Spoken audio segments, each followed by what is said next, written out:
The stage was set, and the nation was waiting. Barack Obama, no longer in office, appeared on live television for an interview that would soon change the course of American politics. The air in the studio was thick with anticipation as millions of Americans tuned in, from Fresno to Pittsburgh, to hear what the country's first black president had to say about the man who now occupied the White House, Donald Trump. Obama's calm demeanor was almost striking in its contrast to the charged atmosphere that surrounded him. He sat there with a relaxed posture, his voice steady, his eyes betraying no hint of the storm he was about to unleash. The interviewer, sensing the weight of the moment, leaned forward and asked the question, "Mr. President, how do you feel about the way Donald Trump has handled the responsibilities of this office?" Obama didn't flinch, didn't hesitate. The question was direct, but Obama's response would be anything but. He offered a slight, thoughtful smile, not smug but introspective, and then reached under his chair, pulling out a stack of papers. The moment was about to shift from political rhetoric to something far more significant. This report, Obama began evenly, was filed by the Government Accountability Office 3 months ago. The interviewer looked on, unsure of what to expect. Obama continued, sliding the top sheet of the stack across the table as if it were an innocuous note. But the words on that paper were anything but ordinary. As he read the first line, the camera zoomed in, the audience holding its breath. "If you read the language carefully," Obama said, his voice steady but clear, "you'll notice billions of dollars have been redirected to projects directly tied to the Trump Organization." The interviewer blinked, clearly taken aback. The nation's attention shifted to Obama's calm face, but the numbers he was about to reveal would leave no room for doubt. $2.6 billion for luxury property developments, nearly $1 billion redirected into overseas golf projects, and undisclosed tax breaks funneled through shell companies connected to Trump's family business. Obama's words, though delivered without emotion, struck with the force of a freight train. As he read the paragraphs verbatim, his voice remained calm, devoid of theatrics. But the facts were undeniable. The audience's reaction was immediate. Phones lit up across the country, Twitter feeds exploded, and newsrooms scrambled to push the breaking news to the forefront. Obama didn't raise his voice. He didn't shout. He didn't need to. The facts, spoken calmly and without hesitation, were enough to set the political world ablaze. The silence that followed Obama's reading was louder than any applause. It was a silence filled with disbelief and realization. In that moment, Obama wasn't just answering a question, he was laying bare a truth that would challenge the very foundation of the Trump administration. And yet, he didn't gloat. He didn't follow up with fiery rhetoric. He simply placed the report back on the table, folded his hands, and said, "Leadership isn't about using public service to enrich yourself. It's about sacrifice. It's about putting others first." His words hung in the air like a weighty truth, unshakable and unyielding. It wasn't just about a report or numbers, it was about character, integrity, and leadership. The country, still reeling from the shock of the revelation, would soon find itself plunged into a national conversation. On social media, the response was immediate. Clips were shared across platforms, hashtags exploded, and the story took on a life of its own. CNN flashed a breaking news banner, while Fox News producers scrambled to edit Obama's words for late-night commentary. But the story was no longer just about politics. It had become a study in character, a stark contrast between one man calmly presenting evidence and another preparing for an explosive response. Meanwhile, inside the White House, aides and advisors scrambled to spin the story. Phones rang, hallways buzzed with frantic discussions, and the air inside the West Wing grew thick with tension. Trump, who had just witnessed Obama's calm and calculated response, was already seething. The political landscape had shifted, and Trump's administration was about to be caught in the crossfire. The question on everyone's mind was, how would Trump respond? The stage had been set for a political clash unlike any other, and the nation was about to watch it unfold in real time.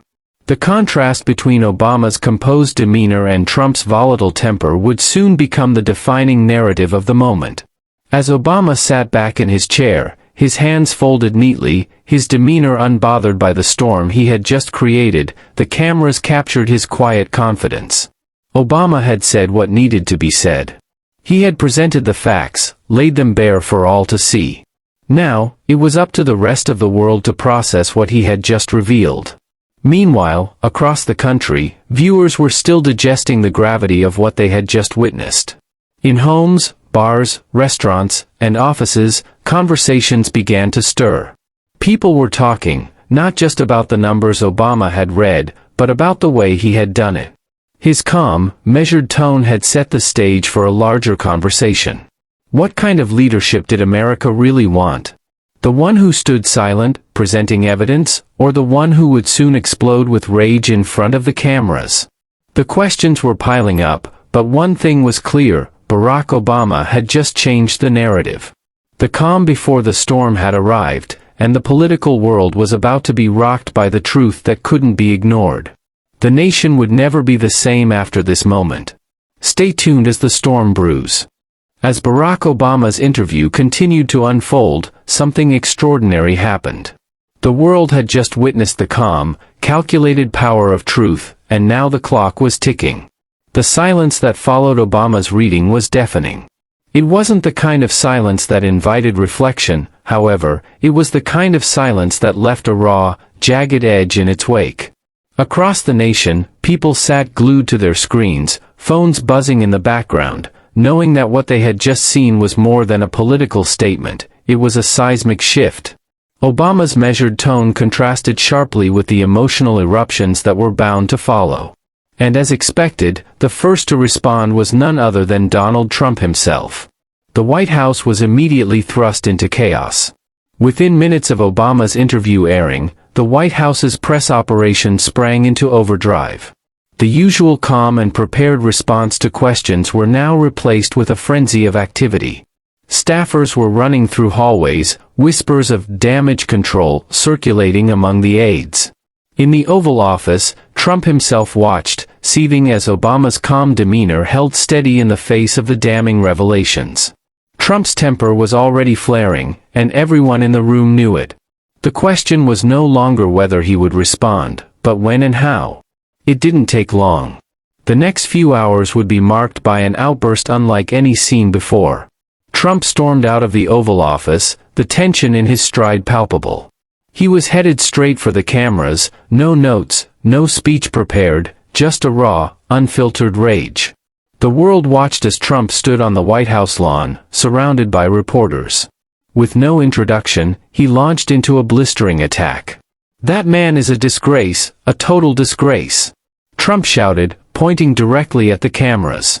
His voice grew louder with each word, shaking with anger. "He goes on television spreading lies, making himself look good because he couldn't handle the job anymore." The reporters scrambled to keep up with his tirade. Trump was losing it.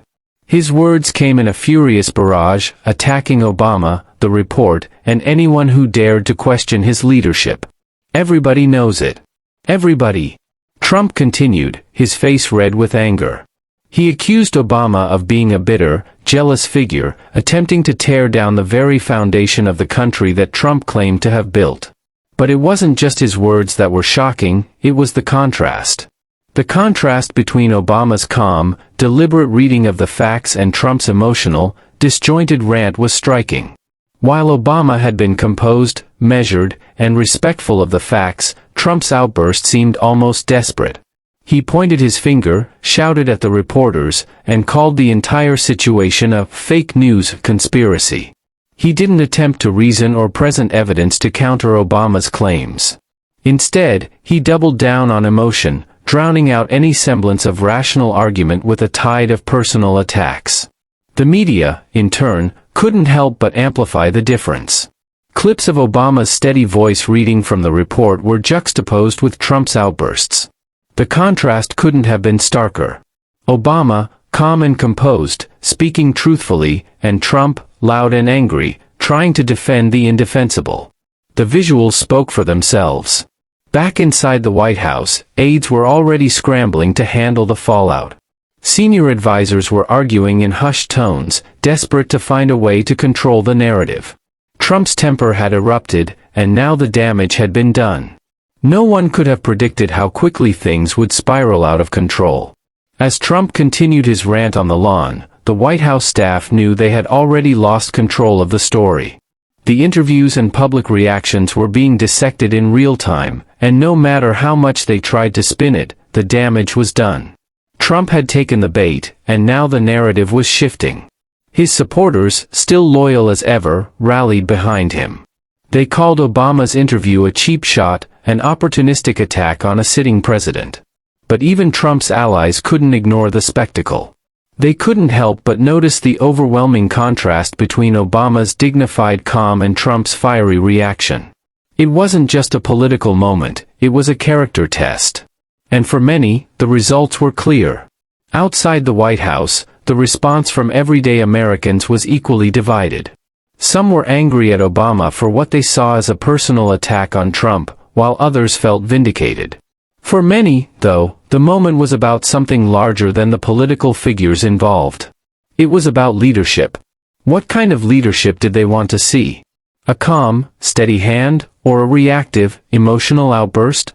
Conversations around the country began to shift. In coffee shops, diners, and homes, people started to discuss the implications of what they had just witnessed. In the small town of Tulsa, a mother of 3 shared her thoughts with a reporter. "I knew something like this was happening," she said, referring to the revelations in the report. "But seeing it laid out like that? It's different." Meanwhile, in the heart of the country, a group of construction workers in Phoenix debated the merits of each side. "You think Obama cares about us?" one said, shaking his head. "Trump's the one fighting for guys like us." The conversation was divisive, but one thing was clear: Obama's calm had struck a chord with many. People were talking not just about the details of the report but about the way Obama had delivered the message. It wasn't about making headlines or taking shots at Trump. It was about sharing facts and standing by them. For many, that was what leadership was supposed to look like. And that was what made Trump's response all the more jarring. The next day, the media machine kicked into overdrive. Networks from every side of the political spectrum were dissecting the moment. Some defended Trump, claiming Obama's claims were just political gamesmanship, while others criticized the president's angry outbursts.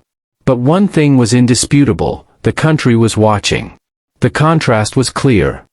As the story continued to unfold, it was becoming less about the specifics of the allegations and more about the deeper question of what kind of leadership America truly wanted. Would they choose the calm truth or the loud denial? The battle lines were being drawn, but one thing remained certain: the stage was set for a political showdown that would resonate for years to come. Stay tuned as the battle for leadership continues. The White House was in chaos. The furious response from Donald Trump was just the beginning.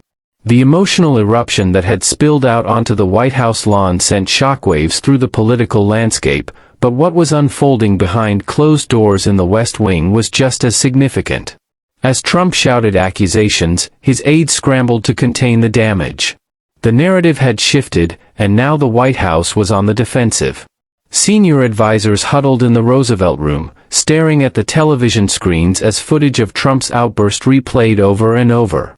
Every clip amplified the contrast between Obama's calm, measured presentation of facts and Trump's enraged, unhinged response. It wasn't just about policy anymore, it was about leadership itself. The deeper question being asked across the nation was this: who truly embodied the qualities of a leader? The aides inside the White House were trying to formulate a plan to mitigate the damage, but the sense of urgency was palpable. The public response had been swift, and the tension inside the West Wing was rising. The president had lost his composure, and now it was clear that his advisors were struggling to manage the fallout. Kellyanne Conway, one of the most trusted voices in Trump's administration, leaned forward and said in a sharp tone, "We need to push back now. We can't let this narrative set in. He's making it sound like the president is using public service to line his pockets, and we can't let that happen." Jared Kushner, ever the pragmatic voice in the room, shook his head. "The problem is, those numbers are real," he said. "The report exists. If we deny it, every fact-checker in the country is going to pull it up in seconds.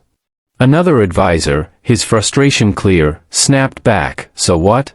Deny it anyway. That's the playbook. People don't read the fact checks. They remember the headline, not the fine print." As the arguments raged on in the Roosevelt Room, Trump was not in the mood for strategy discussions. He was still reeling from the interview. His anger was palpable. Sitting in the Oval Office, he clutched the remote control, replaying Obama's calm delivery of the facts over and over again. His face reddened with each pass. "Look at him!" Trump shouted. "Look at that smug smile. He thinks he's so smart." His voice grew louder with each replay, his words tinged with disbelief and anger. "They love him," he barked. "They eat this up because they hate me. This is treason." A staffer who was present in the room tried to calm him, speaking respectfully. "Mr. President, with all due respect, it's not treason. It's just an interview. We can craft a response." But Trump was having none of it. He slammed the remote onto the desk in frustration. "Response? I'll give them a response. Put me in front of the cameras, and I'll tear him apart. Nobody exposes me. Nobody." But not everyone in the White House was eager to let Trump loose in front of the cameras without a script. Communications Director Hope Hicks, deeply aware of the damage that an unscripted Trump could cause, quietly whispered to her deputy, "If he goes live without a script, it's going to get worse. He'll make it worse." Her deputy, looking worried, responded, "Then stop him." But Hope Hicks, knowing the president's temper, gave a resigned glance toward the Oval Office door. "You stop him," she whispered back. Meanwhile, outside the White House, the press was growing restless. Reporters had already sensed something was wrong. The usual calm press briefings had been thrown out the window. The air outside the gates was electric with anticipation, as everyone knew that Trump, the man who thrived on confrontation, was about to explode again. They just didn't know when. The waiting game continued, but as minutes ticked by, the tension inside the White House grew unbearable. Trump wasn't going to let this moment pass. He was about to go on the offensive once again. The storm was coming, and it was going to be far bigger than anyone anticipated. Then, without warning, the tension broke. By mid-afternoon, the reporters outside the White House began to notice a change in the usual rhythm. There was movement. The Secret Service was adjusting their earpieces, and staffers shuffled in and out of the doors with hurried steps. Trump was heading towards the cameras, and the air was thick with anticipation. This time, there would be no carefully prepared talking points or polished speeches. This was raw, unfiltered Donald Trump. The moment the cameras were on him, he didn't waste any time. "Mr. President, do you have a response to Barack Obama's comments?" a CNN correspondent shouted from the front row.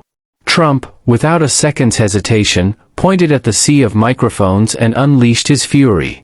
"That man is a disgrace. A total disgrace," he shouted. "He goes on television spreading lies, making himself look good because he couldn't handle the job anymore. Everybody knows it. Everybody." The words spilled out of him in a frenzy, fueled by anger and frustration. Trump called the report fake news, a total hoax. He denied the numbers, the facts, and the legitimacy of the Government Accountability Office report. He even turned the tables, accusing Obama of being bitter, jealous, and incapable of accepting the fact that Trump had defeated him. "He's pathetic," Trump yelled, his voice rising with each word. "This is all because I'm winning. They can't stand that the economy is stronger. They can't stand that jobs are back. America is respected again, and they're making up lies to tear me down." Trump's voice continued to grow in volume, with the reporters scrambling to ask questions and get any kind of clarification. But as the interview turned into a verbal barrage, it became clear that Trump wasn't interested in answering questions. He was interested in venting, in attacking, and in framing the narrative his way. One reporter from the Los Angeles Times pressed him further. "Mr. President, the Government Accountability Office released that report. Are you denying the validity of the document?" Trump's answer was blunt and forceful. "I don't care who wrote it," he snapped, his voice thundering. "If it's against me, it's wrong. Period. You want to talk about accountability?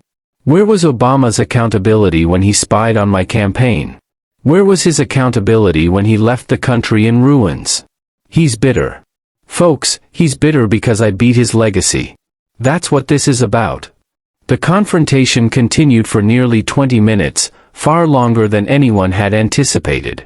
With each passing minute, Trump's anger boiled over, and the original question about the billions allegedly redirected into his private businesses became buried under layers of frustration, past grievances, and personal vendettas. The media, however, wasn't going to let that happen. Every word Trump said was captured, replayed, and analyzed. His outbursts became the story. And yet, as Trump's fury raged on, Obama remained silent. His quiet demeanor and measured response from earlier still echoed in the minds of millions of Americans. The calm contrast to the chaos. Obama had presented facts and walked away. Trump had screamed, deflected, and lost control. The difference was staggering. In the aftermath of Trump's explosive press conference, one thing was clear: the story was far from over. Obama's calculated calm had set the stage. Trump's emotional explosion had taken the bait. But now the real question was, what would the country make of it all? Would they see it as another spectacle, or would they start asking the deeper questions? The story was only just beginning. As the dust settled from Donald Trump's outburst on the White House lawn, the full scale of the political earthquake began to reverberate across the nation. What started as a quiet interview with Barack Obama had escalated into a full-blown media frenzy, and now the focus was no longer just on the allegations in the Government Accountability Office report, but on the personal dynamics between the two men, and what that revealed about leadership. In the hours following Trump's furious rebuttal, the media couldn't stop playing the clips. Television stations looped footage of Obama's calm reading of the report, contrasting it with Trump's increasingly erratic behavior. News anchors dissected every detail of the exchange, analyzing Trump's body language, his tone, his anger, and his defensiveness. The stark contrast between Obama's measured and controlled demeanor and Trump's frantic response was striking, and it didn't go unnoticed. The story wasn't simply about the numbers anymore, it was about the way each man handled the pressure. Obama's ability to remain calm and composed while presenting facts seemed like the mark of a seasoned leader, while Trump's emotional outbursts felt like a sign of weakness, even though he tried to cast them as strength. The division in the public response was immediate. Trump's loyal supporters dismissed Obama's claims as politically motivated, calling the entire situation an attack on the president's success. Yet, as more details of the report surfaced, the defenses began to crack. Even some of Trump's most ardent supporters found themselves questioning the validity of his claims. People weren't just reacting to the facts of the report, they were reacting to the way the two men were presenting themselves. Was the president supposed to lead with humility and poise, or was it acceptable for him to lash out when under pressure? As the nation grappled with these questions, the media dug deeper into the story. Investigative journalists began following the trail of the numbers Obama had read aloud. The Miami Herald published a shocking exposé detailing how government funds intended for infrastructure projects had been diverted into construction contracts for luxury golf resorts abroad. The story wasn't just speculative, it included hard evidence, complete with documents and figures. The report's revelations were hard to ignore. The San Francisco Chronicle followed up with an in-depth investigation of shell companies connected to Trump's family business, showing how tax breaks had been funneled through them. Meanwhile, the Philadelphia Inquirer focused on the federally funded housing projects that had stalled after money mysteriously disappeared. As the story began to snowball, it wasn't just about the actions of Trump's administration, it was about the larger issue of accountability. Could a sitting president face consequences for using the office to enrich himself and his family? And if so, what did that mean for the integrity of the government as a whole?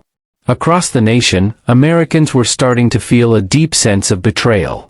In Kansas City, construction workers gathered at a town hall meeting to demand answers about unfinished road projects that had been delayed by the alleged misuse of funds. A man stood up and shouted, his voice shaking with frustration, "So our roads fall apart, while the president builds golf courses overseas? That's our money, our sweat. The room erupted in applause. In Detroit, a group of activists held signs outside City Hall, demanding that the money be used to fix crumbling neighborhoods instead of funding lavish resorts abroad. In these communities, the scandal was no longer an abstract issue, it was something people could see, touch, and live. The money that was supposed to improve their schools, roads, and housing was now tied up in luxury ventures, far removed from the needs of ordinary Americans. And as the story gained traction, the White House found itself on the defensive. Trump's aides and communications staff tried to spin the story, but it was becoming increasingly difficult to deny the mounting evidence. The documents that Obama had referenced in his interview were now being circulated on social media, dissected by online sleuths and journalists alike.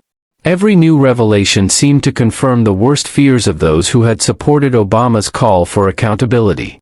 Trump's response continued to be one of anger and denial. He raged on Twitter, calling the report a hoax and accusing Obama of playing politics. He dismissed the evidence, framing it as part of a broader conspiracy against him. But as he continued to tweet, the pressure mounted. Each tweet, each angry outburst, only seemed to fuel the fire. The truth was becoming undeniable, and with each passing day, Trump's reaction made him appear more defensive and less in control. Meanwhile, Obama's silence grew more powerful. The former president had not responded to the growing storm.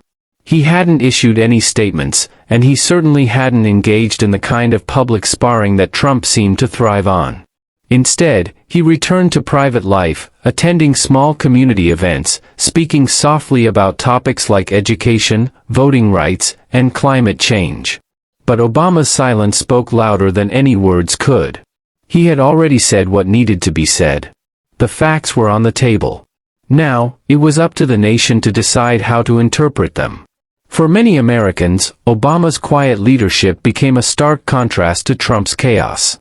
The calm, steady hand of a man who had been president for 8 years stood in direct opposition to the volatile, unpredictable nature of the current administration.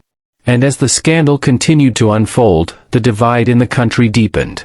Democrats were calling for investigations, while Republicans dug in their heels, denying the allegations and attempting to discredit the report. But the reality was beginning to settle in. The numbers were real. The stories were real. And as the media continued to dissect the growing scandal, the question of accountability loomed larger than ever. What would happen next? Would the American people stand up and demand answers, or would they continue to tolerate a system in which the powerful were above the law? Meanwhile, outside of Washington, the rest of America was watching closely.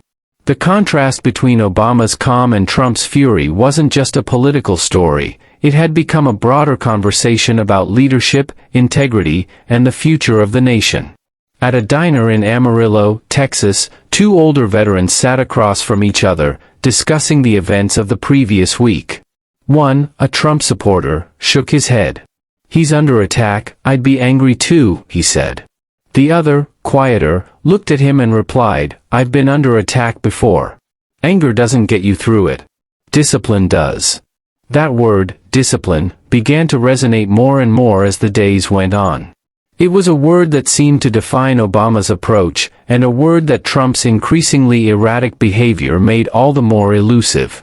As the country continued to debate, the contrast between the two men, and the leadership they represented, was becoming clearer. Obama had presented the facts and then stepped back.